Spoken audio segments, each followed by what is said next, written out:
Hey, welcome to the Wedding Reporter podcast. Today we have a good old friend of mine. This is Colleen Kelly, and she is the owner of Cedarmont Farm, which is such an amazing venue here in Franklin, Tennessee. And we are talking about 5 things to ask when touring a wedding venue. And she is the person to talk to about this because she has a really amazing team. And let me just go right into her bio and tell you more about her. So, Colleen Kelly is the owner and director of Cedarmont Farm, an all inclusive wedding venue in Franklin, Tennessee. She also has recently started venue consulting, helping other venues refresh and redesign their spaces, branding, and workflows to ensure that they stay competitive in the ever growing wedding venue market. Prior to starting her venue, Colleen worked in the film industry in Atlanta, but in 2018, she decided to move back to Cedarmont Farm, her childhood home, and open it as a wedding venue.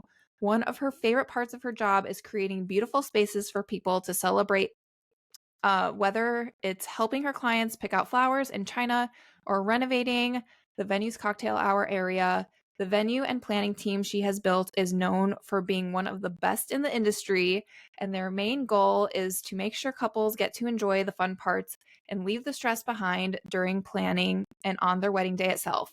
And when she's not running the venue, Colleen likes gardening, beekeeping, and finding the best hidden spots to travel, eat, or adventure. Welcome, Colleen.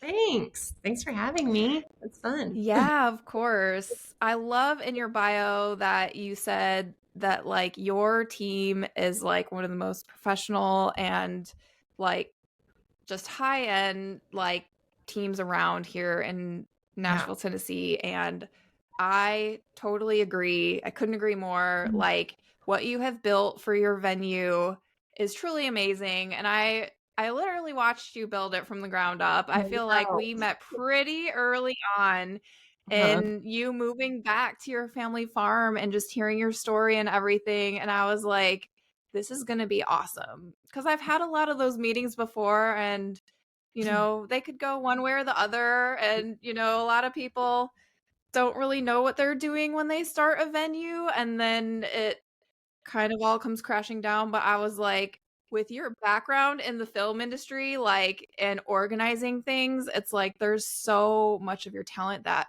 crosses over. And so what you've built is truly amazing. So, yeah. Thank you. Yeah. I'm realizing too, like, because yeah, I guess there's a little bit of an imposter syndrome. Like you said, you saw how it started. It was like, just I'm gonna Mm-hmm. try to renovate my family's barn and we'll see if anybody wants to get married here. And now it's just crazy because Yeah. yeah, they're like different vendors we work with and stuff. They're like, your team is like awesome or they're on it. And then I started realizing I was like, I feel Mm-hmm. like, yeah, like we're we're kind of standing out now and it's really, really cool because it's like one of those things Mm-hmm. where like, I can't believe that this is all happening like this. So yeah. Mm-hmm. Yeah, it's really cool. Well, today we're talking about 5 things to ask when touring a wedding venue, and you gave us 5 really awesome points that you definitely need to ask when you're touring venues. The first one is what's the capacity of the venue and how many is comfortable in the space? So, can you speak a little bit to that? Yeah, I feel like that's kind of the number one question. And we have a lot of people who Mm-hmm. for showings, our max capacity is 170. And they'll come and they'll Mm-hmm. be like, I'm gonna invite 250, but I think I'll be, and I'm like, no, no, no. So I feel like your max capacity is really, I mean, maybe you could go 5 or 10 people over the max capacity of your venue, but that's really like your invite list. Because if everybody says they can come, like venues, we don't just pick our max capacity. It's like a fire marshal thing, it's Mm-hmm. a building codes thing. So like we cannot allow more. So I feel like that's where you need to start is like how many people, because then it's either going to fit your guest list or it's not. Especially if your guest list isn't flexible, Mm-hmm. that'll help you already rule out a bunch. But that compared to how many is comfortable in the space might be another question you want to ask, because I've been Yes. to venues that say their max capacity is 200, and I'm looking at it and it's not as big as ours, and I'm like, No. so Mm-mm. the buffet takes up room, the dance floor takes up room. So just kind of being really real with whoever's giving you your venue tour and being like, okay, but how many is comfortable? Like if it was your wedding, how many would you invite? So Mm-hmm. I feel like that's really important too. So our max Oh, yeah. capacity per fire marshal is actually a little bit over our 170, but 170 is comfortable. You can have a dance floor, you can have a buffet. Staffing is counted in that fire Mm-hmm. marshal number. So that's why we say ours is 170. Just because we could fit more people doesn't mean it's going to be enjoyable at all. So yeah. Right.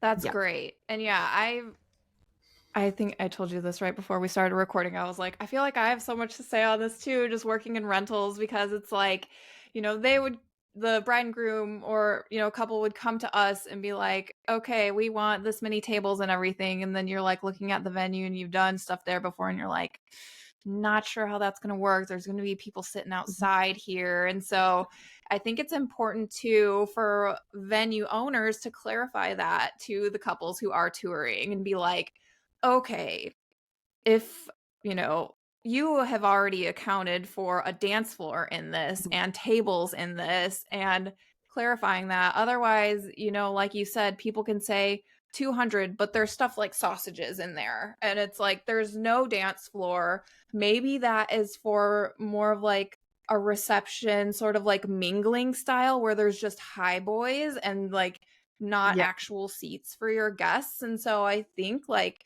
making sure that you clarify like what kind of wedding you want to. Like, Yeah. I'm going to have a buffet table and like I Perfect. would A like, ton of space. 10 people per table. Yeah, Yeah. totally.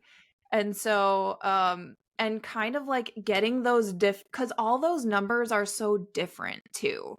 It's Mhm. like, okay, let's chop 170 down even more if you want a space for a lounge area or like, A band. some other sort of like, yeah, Yeah. exactly. And so every new thing that you want in your wedding space that's going to take up a lot of space just kind of like chips away at how many people can comfortably fit in there. And so I think that is Yeah. such an important thing to ask on your venue Yeah. tour.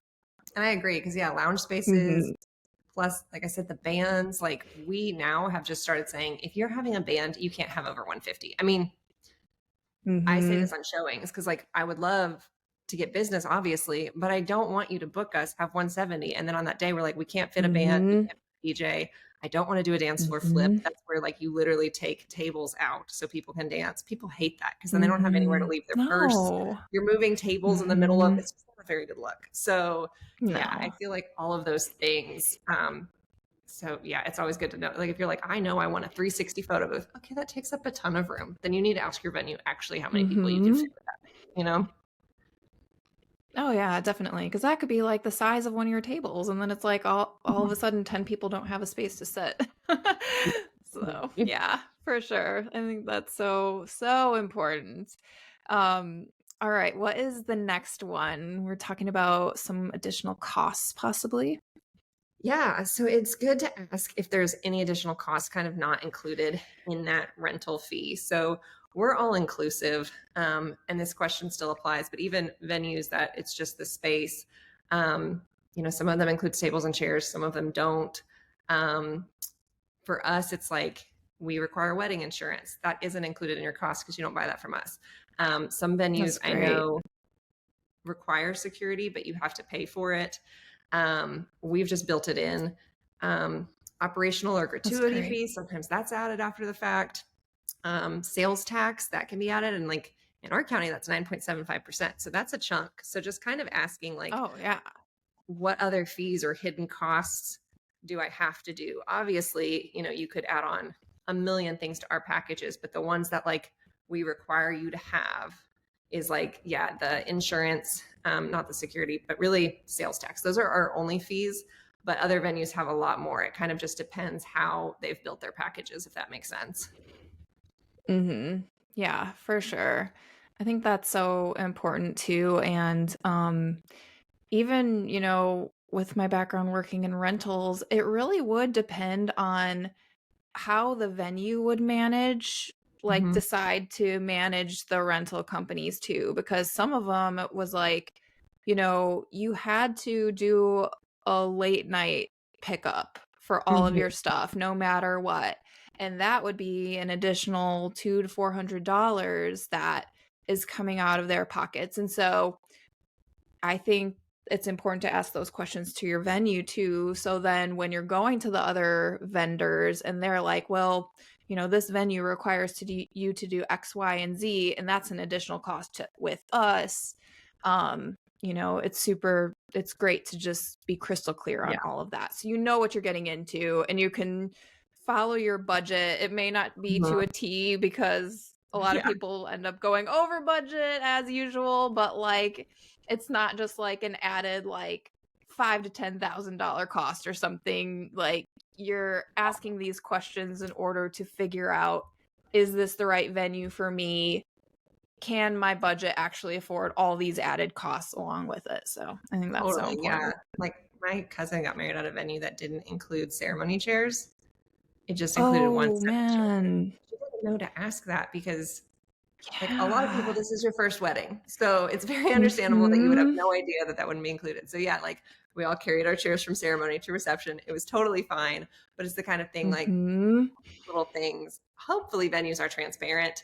We definitely try to be, because the last thing we want is you to book and then feel surprised and be upset because you're over budget. But it's a good question to ask for sure. Yeah, definitely. Your third one is about vendor policies. Yeah. So I feel like this one comes up a ton because different venues do it different ways. So I would ask venues as you're touring, like, what is your venue or your vendor policy? So some of them have open vendor policies. You can bring in whoever you want. Some of them have a list you have to choose off of. Most all of them require your vendors have liability insurance, which basically means like your aunt can't cater. Your friend probably can't do your hair and makeup. So it's kind of all over the map. But a lot in Nashville, I feel like, are going to that list where you have to pick a vendor off of that. And we recently had a bride who booked with us and we were the second venue. So she'd already booked a venue and then she canceled and she booked with us. Whoa. And her main reason was they had a vendor list she had to choose off of, but every vendor on there was out of her budget. So I feel like, yeah, if they do have a preferred list, I don't think it's bad to ask for that ahead of time. Some venues kind of want to guard their vendor list because they don't want you to kind of steal their curated list, which makes sense. It's people that they have worked with. But at the same time, I feel like it's important that you're able to at least get basic quotes or price ranges for some of the vendors on that list, because yeah, if all of their caterers are out of your budget and you're not allowed to bring in another caterer, then that's going to be a problem. So since we're all inclusive, most of our vendors are included, but we do have a preferred vendor list, but you don't have to pick off of it for like officiant, photographer. We don't include. So, but we do require everybody to have liability insurance. So it's just something to think about when you're budgeting. Like obviously professional vendors are going to be more expensive because they are worth it. Your kind of amateur vendors are not going to have that liability insurance. And so they're going to be cheaper, but the quality isn't as great. So just kind of knowing that up front will also help you know if that venue is in your budget. Yeah, for sure. I think that's so important too. And just, yeah, I think going off of the list is great because it's like most of those vendors have done weddings at this venue before. They know like how the setup's gonna go, that it's like, they can just do it like that because they've done it before and it's super easy for them. And it's a great way to just know that your wedding's going to go off without a hitch. So totally. Yeah, I think that's so important.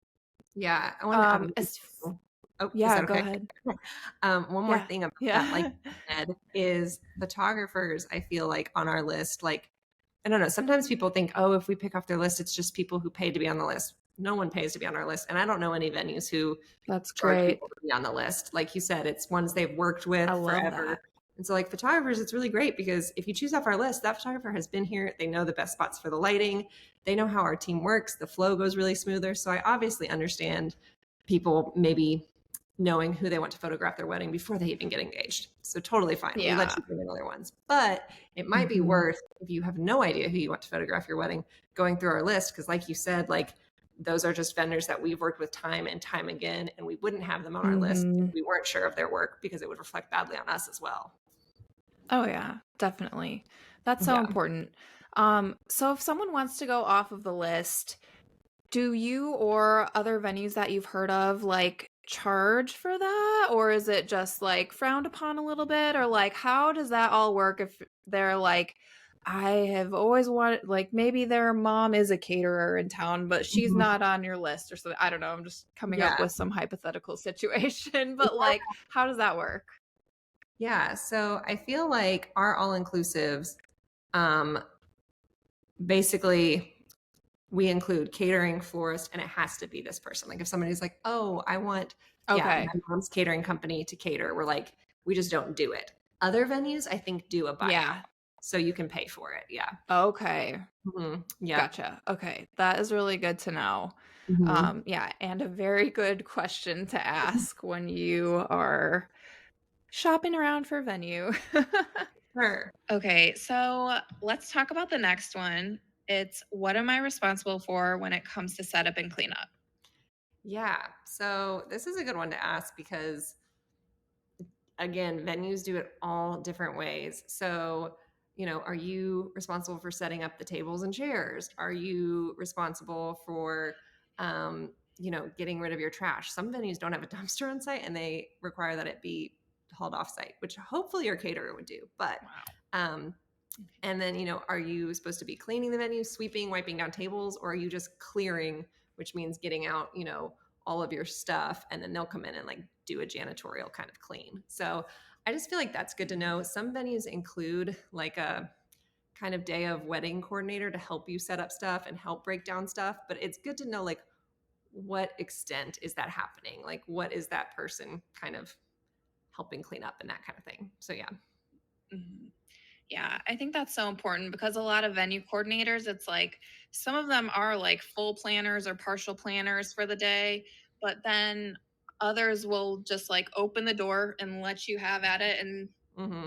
like manage and oversee. And Yeah. so it's good to know like who is responsible for what.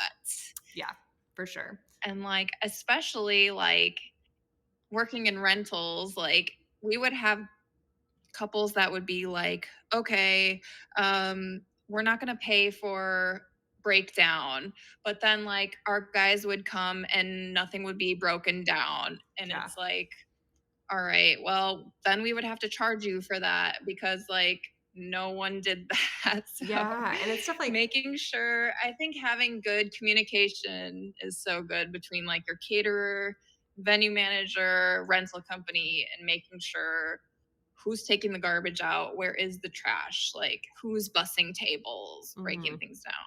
Yeah, for sure. And I feel like Yeah. our all inclusive, we kind of set everything up.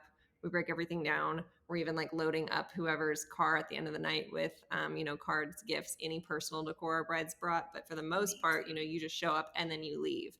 But some other venues, sometimes people are surprised and they're like, oh, I put my cousin in charge of taking this down or setting this up. And I'm like, no, you don't have to do any of that. But some venues you do. Like, you need to have family members Mhm. designated to set this up, to tear this down, all that kind of stuff. So it just kind of depends. Mhm.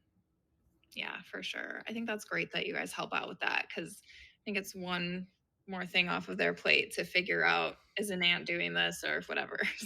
Yeah, when I used to wedding plan at other venues, it was like the worst because at the end of the wedding, like nobody is sober, or some people are sober, but normally it's Yeah, whoever you totally. tasked to do the things is not sober. And it's just like such a mess. So it's like, we don't even have that option. We're just like, let us take care of this. So you make sure you get all of your stuff. Like nobody has to stay late. Like it's just the last thing anybody wants to do, even if they're sober, after a great party is clean up. Like no one wants to do that. So Mhm.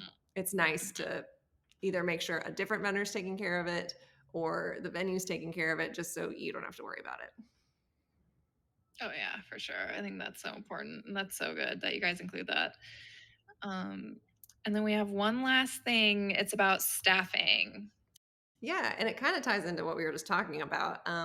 But what Mhm. staffing is included on your wedding day? And I think it's kind of like you talked about, like there's some venue coordinators who are super hands-on helping set up all of that. And then there's some venue coordinators who, they just open it up. They're, checking things throughout the event. But for the most part, they're just there to make sure like nobody sets it on fire or something. So um, Right. I feel like, ours were all inclusive. So we include like an actual wedding planner. But we used to offer a package that was all inclusive and then a venue only package. And that package, we did not include a planner. And we actually required our couples to hire one. So it could be us. You could add us That's on as good. the planner, or you could bring in an outside planner. But we required one just because it just always was messy when people don't have a wedding planner or like somebody on that day to kind of guide them through it, get them down the aisle, get toast started on time. So all of that, I feel like it's really good to know. It's also good to know, like, is there parking staff? How many people are here? Is it just one person who's trying to do all of that? Or is it like, okay, we include a day of coordinator and an assistant, and then there's parking staff. Like, is somebody going to be cleaning the bathrooms throughout the event? Just all that stuff that like you don't normally think of. It's good to know how many people are kind of on site. I think that's really good because, yeah, you don't think of those things. Who's cleaning the bathroom? Who's going to direct cars to where they need to park and things like that? And so, yeah, that's really good. And then, like, more staffing may be like more money towards it. I don't Mm-hmm. know. Or is that included or is that a separate thing? That's another great, like, add on question to it, too. Yeah, for sure. Yeah, definitely. Mhm. Yeah, that's awesome. Well, you also started a wedding venue consulting business. So let Yeah. me know all about that. I would love to hear. Yeah. So I just recently started it, but I'm super excited about it. So what I've done is start working with venues, and mostly it's older venues who are kind of looking to refresh, or maybe venues like mine that started on a family property, or that weren't a venue that they're trying to turn into a venue. Um, and so it's been fun because it's kind of working with those venue owners, because often people think starting a venue, they're going to have to invest a ton of money, which like it's not cheap, but there are things that are going to make a difference in your bottom line, and then there's things that are not going to matter at all. And so it's kind of trying to help them figure out that, and often it's like the tiniest changes that really kind of redo like the way your marketing is, how clients are seeing your venue.